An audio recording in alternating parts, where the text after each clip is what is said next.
ఒక్కసారి కొమ్మూరి గోల్డ్ కి కాల్ చేయండి. తాకట్లో ఉన్న మీ బంగారాన్ని విడిపించి మార్కెట్ ప్రైస్ కి వాళ్ళు కొనుక్కుని మిగతా డబ్బులు మీకు ఇచ్చేస్తారు. హాయ్, వెల్కమ్ టు మనం టీవీ. మనం టీవీ ఉన్నది మన కోసం. చిత్తూరు జిల్లా పుత్తూరులో పద్మ అనే ఒక వివాహిత తన ఇద్దరు పిల్లలతో అనంతలోకాలకు వెళ్ళిపోయింది. అతి దారుణంగా ఉరి వేసుకున్న ఘటన మనందరినీ కలిసివేసింది నిజంగా. సో ఈ కేసులో ఇప్పుడు ట్విస్టుల మీద ట్విస్టులు బయటకు వస్తున్నాయి. పద్మ వాళ్ళ తల్లి ఎవరైతే ఉన్నారో తన భర్తే పద్మని చంపాడంటూ పోలీస్ స్టేషన్లో కేసు పెట్టింది. దీంతో పోలీస్ దర్యాప్తు మరింత వేగవంతం అవుతోంది. ఇప్పటిదాకా కేవలం వాళ్ళకి వాళ్ళే సూసైడ్ చేసుకున్నారని కూడా మనం వార్తలు వింటూ వచ్చాం.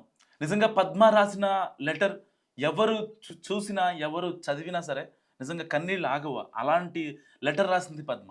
సో పర్టికులర్గా ఒక ఇంట్లో కనీస ఖర్చులు కూడా భరించలేనటువంటి వ్యక్తిని భర్త అనాలా? అలాంటి భర్తతో ఇంకా ఎందుకు సంసారం చేయాలి అని పద్మ చాలామంది భర్తలకు ఒక అల్టిమేటం ఇచ్చిందని చెప్పుకోవచ్చు. సో ఇకపై ప్రేమించి పెళ్లి చేసుకునే వాళ్ళకి నేను ఒక స్ట్రాంగ్ వార్నింగ్ ఇస్తున్నా.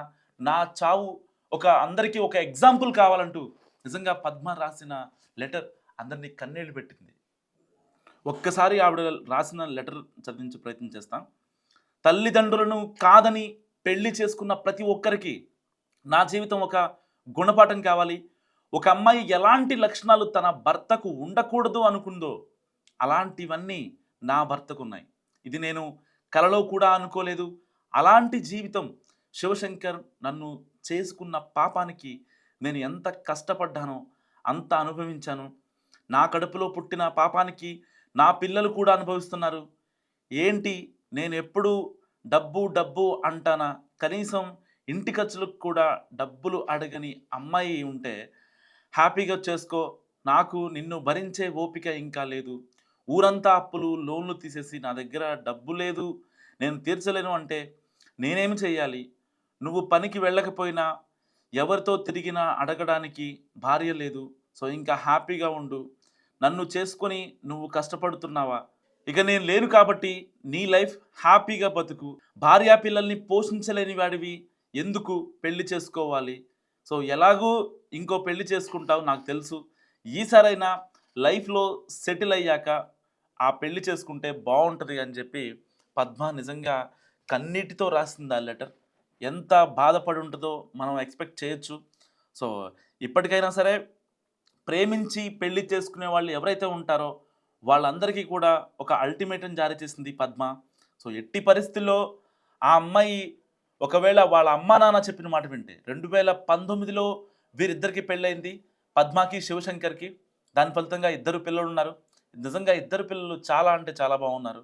వాళ్ళ అమ్మ పోలిక ఎంత ముద్దుగా ఉన్నారో ఒకసారి ఆ పిల్లలను చూడండి. సో అలాంటి తల్లి నేను ఇంకా బతకలేను అని ఒక డెసిషన్కి వచ్చిందంటే ఈ భర్త ఎంత ఇబ్బంది పెట్టాడో, ఎంత నరక యాతన చూపించాడో ప్రతి ఒక్కరూ అర్థం చేసుకోవాల్సిన సిచ్యువేషన్. అప్పుడేమో ప్రేమ అన్నాడు, పెళ్ళి అన్నాడు, తర్వాత ఇంట్లో కన్విన్స్ చేశాడు. డిగ్రీలో మొత్తం అంతా ప్రేమ జరిగింది వీళ్ళిద్దరిది. వీళ్ళిద్దరూ ప్రేమించుకున్న తర్వాత ఇంట్లో వాళ్ళు వద్దని చెప్పినా, ఎంత వాదించినా పద్మ శివశంకర్నే పెళ్లి చేసుకుంటానని చెప్పింది. ఈవెన్ వాళ్ళ ఇంట్లో వాళ్ళు పద్మ వాళ్ళ తల్లిదండ్రులు అసలు నీకు అమెరికా సంబంధం తెచ్చాము, చక్కగా అమెరికా వెళ్ళిపోదు, కానీ నీకేం తక్కువ, కావాలంటే అప్పో సప్పో చేసి ఇంకా కట్నం ఎక్స్ట్రా ఇస్తామని చెప్పి మాట్లాడినా పద్మ అసలు ప్రేమించిన పాపానికి నా మనసులో అతనే ఉన్నాడు, అతనే ఉంటాడు, అతనే ఉండాలి కూడా అని అనుకొని అతన్ని చాలా ఇదిగా మాట్లాడింది. సో ఇలాంటి నేపథ్యంలో చాలామంది ప్రేమికులకు ఒక గుణపాఠం చెప్పేలా, ఎవరైతే ప్రేమించి పెళ్లి చేసుకొని ఇప్పటికీ స్ట్రగుల్ అవుతున్నారో చాలా ఫ్యామిలీస్, బయటికి వచ్చేవి కొన్ని అయితే అలా అలా వాళ్ళు పెట్టే బాధలు, వాళ్ళు పెట్టే టార్చర్లు భరించి బయటికి రాని యువతలు ఎందరో మంది. సో ఇలాంటి నేపథ్యంలో వాళ్ళందరికీ ఒక భరోసానిచ్చిందని చెప్పుకోవచ్చు నిజంగా పద్మ. అంటే ఇకపై ఎవరైతే ఉన్నారో ప్రేమించి పెళ్లి చేసుకుంటాం అనే వాళ్ళు ఎవరైతే ఉన్నారో వాళ్ళందరికీ ఒక గుణపాఠం నిజంగా. కానీ ఇక్కడ కూడా తాను అనంతలోకాలకి వెళ్ళిపోతున్న సమయంలో కూడా నిజంగా భర్తను ఉద్దేశించి ఒక మాట మాట్లాడింది. నేను చనిపోయాక నువ్వు పెళ్లి చేసుకుంటావు, కానీ సెటిల్ అయ్యాక చేసుకో. అంటే చూసారా, లాస్ట్ మినిట్లో కూడా తన ప్రేమను చూపించింది భర్త పైన. అలాంటి పద్మను శివశంకర్ ఎన్ని రకాలుగా ఇబ్బంది పెట్టుంటాడో, వాళ్ళ అమ్మ త్రూగా, ఎవరైతే పద్మ వాళ్ళ అత్తగారి త్రూగా ఎంత ఇబ్బంది పెట్టుంటాడు. నిజంగా ఒక భర్త అనేవాడు కుటుంబాన్ని కూడా పోషించలేనప్పుడు పెళ్ళెందుకు చేసుకోవాలి? ఏదో చిన్న మైక్రో ఫైనాన్స్ జాబ్లో ఒక ఎంప్లాయీగా వర్క్ చేస్తున్నాడు. రీసెంట్గా జాబ్ మానేశాడు. జాబ్ మానేసిన తర్వాత అక్కడ ఇక్కడ అప్పులు చేయడం దేనికి? ఇద్దరు ఆడపిల్లలు ఉన్నారు. వాళ్ళకి మంచి చెడు చాలా ఉంటాయి చేయాల్సినవి. సో ఇద్దరు ఆడపిల్లలు అంటే మామూలు విషయం కాదు ఈ రోజుల్లో. చాలా ఖర్చుతో కూడుకున్న వ్యవహారం. మరి అలాంటి నేపథ్యంలో కనీసం ఇంగిత జ్ఞానం కూడా లేదా?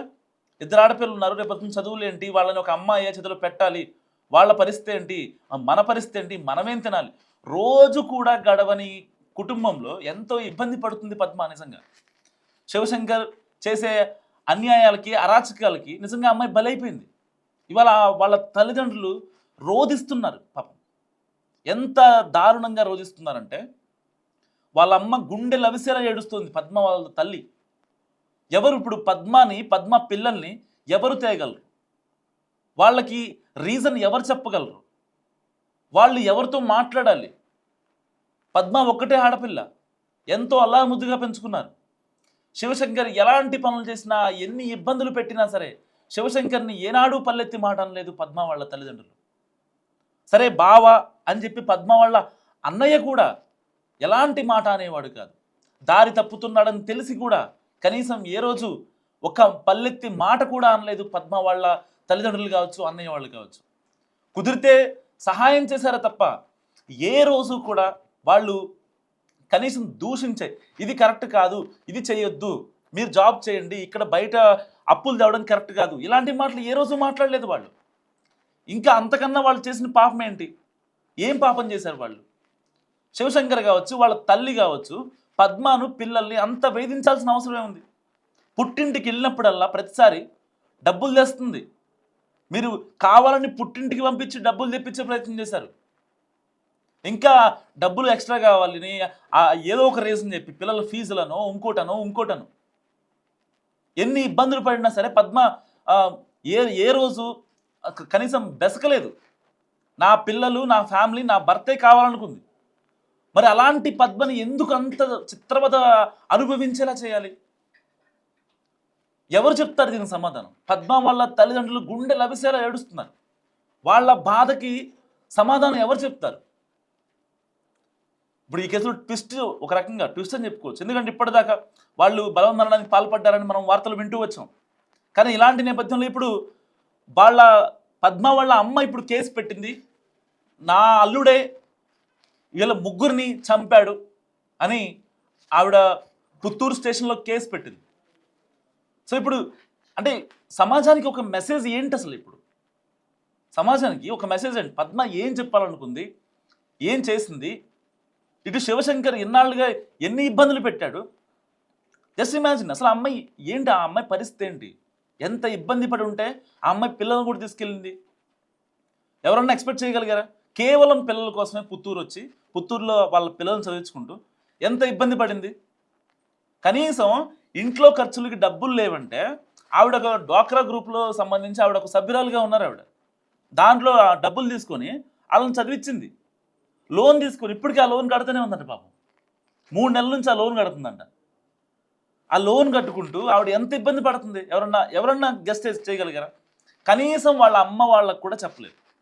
కనీసం ఇలా లోన్ తీసుకున్నానని చెప్పి, లోన్ తీసుకున్నానంటే వాళ్ళ అమ్మ వాళ్ళు ఇప్పటిదాకా ఆల్రెడీ శివశంకర్కి చాలాసార్లు మనం డబ్బులు ఇచ్చాం కదా, అసలు ఆ డబ్బులన్నీ ఏం చేస్తున్నారు, దేనికి వాడారు అని చెప్పుకుంటారని చెప్పి పద్మ కనీసం వాళ్ళ అమ్మకి, నాన్నకి, ఈవెన్ తోడబుట్టిన ఆ అన్నకి కూడా చెప్పుకోలేకపోయింది. అంటే అంత ఇబ్బంది పడిందంటే నిజంగా పద్మ ఎలాంటి టార్చర్ అనుభవించి ఉంటుందో ఒకసారి గెస్ చేయండి. అప్పుడేమో ప్రేమ అన్నాడు, పెళ్ళి అన్నాడు, నువ్వు లేకపోతే నేను లేనన్నాడు, మనసంతా నువ్వే అని చెప్పాడు డిగ్రీ టైంలో. అలాంటి మాయమాటలు చెప్పిన శివశంకర్ మరి ఇవాళ ఇంత పిచ్చి పిచ్చిగా కొట్టడానికి, ఇంత పిచ్చి పిచ్చిగా చేయడానికి అసలు కారణం ఏంటి? అంటే సమాజం ఎటుపోతుంది?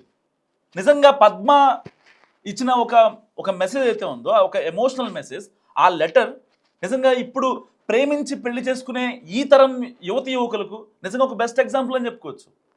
ఇప్పుడు బాగానే ఉంటుంది, ఫస్ట్ ప్రేమ అంటారు, అమ్మాయినా అబ్బాయినా ప్రేమ అంటారు, పెళ్ళి అంటారు. అసలు నువ్వు లేకపోతే చేతులు కోసుకుంటా, కాళ్ళు కోసుకుంటా, పేక్ కోసుకుంటా, ఉరేసుకుంటా అనే మాటలు చాలా వస్తాయి. కానీ వన్స్ అక్కడ వీళ్ళు ఫినాన్షియల్గా సెట్ అవ్వకపోతే రేపొద్దున పరిస్థితి ఏంటి? వాళ్ళ పరిస్థితి ఎవరిదైనా సరే ఫినాన్షియల్గా సెట్ అవ్వనప్పుడు వాళ్ళ పరిస్థితి ఏంటి? సో నిజంగా పద్మ రాసిన లెటర్ ఎవరికైనా కన్నీళ్ళు తెప్పించక మానదు. ప్రతి ఒక్క ప్రేమికులకి నిజంగా ఒక్కసారి కాదు, దాదాపుగా 100 సార్లు ఆలోచించి పెళ్లి చేసుకోవాల్సిన నిర్ణయం. ఎందుకంటే పద్మ అనే ఒక ఆవిడ ఇక్కడ పర్ఫెక్ట్ ఎగ్జాంపుల్ కనిపిస్తోంది. ఇప్పటిదాకా చాలామంది వేధింపులకు గురయ్యారు, ఇంకా అనుమానాలకు గురయ్యారు, అవమానించారు. ఏదైతే పెళ్లి చేసుకున్న తర్వాత కూడా, ప్రేమించి పెళ్లి చేసుకున్న తర్వాత కూడా ఇవన్నీ భరించిన ఈ వీర మహిళలు ఇంకా ఇబ్బంది పడుతూనే ఉన్నారు. కానీ ఇకపై ఇబ్బంది పడకూడదని చెప్పి చాలామంది ప్రేమికులకు ఒక పర్ఫెక్ట్ ఎగ్జాంపుల్ చెప్పింది, పర్ఫెక్ట్ మాట చెప్పింది పద్మ. సో ఎట్టి పరిస్థితుల్లో ఫినాన్షియల్గా సెట్ అవ్వకుండా ఎలాంటి నిర్ణయం తీసుకోవద్దంటూ కూడా ఆవిడ రాసిన మాటలు నిజంగా అందరినీ కలిసివేస్తున్నాయి.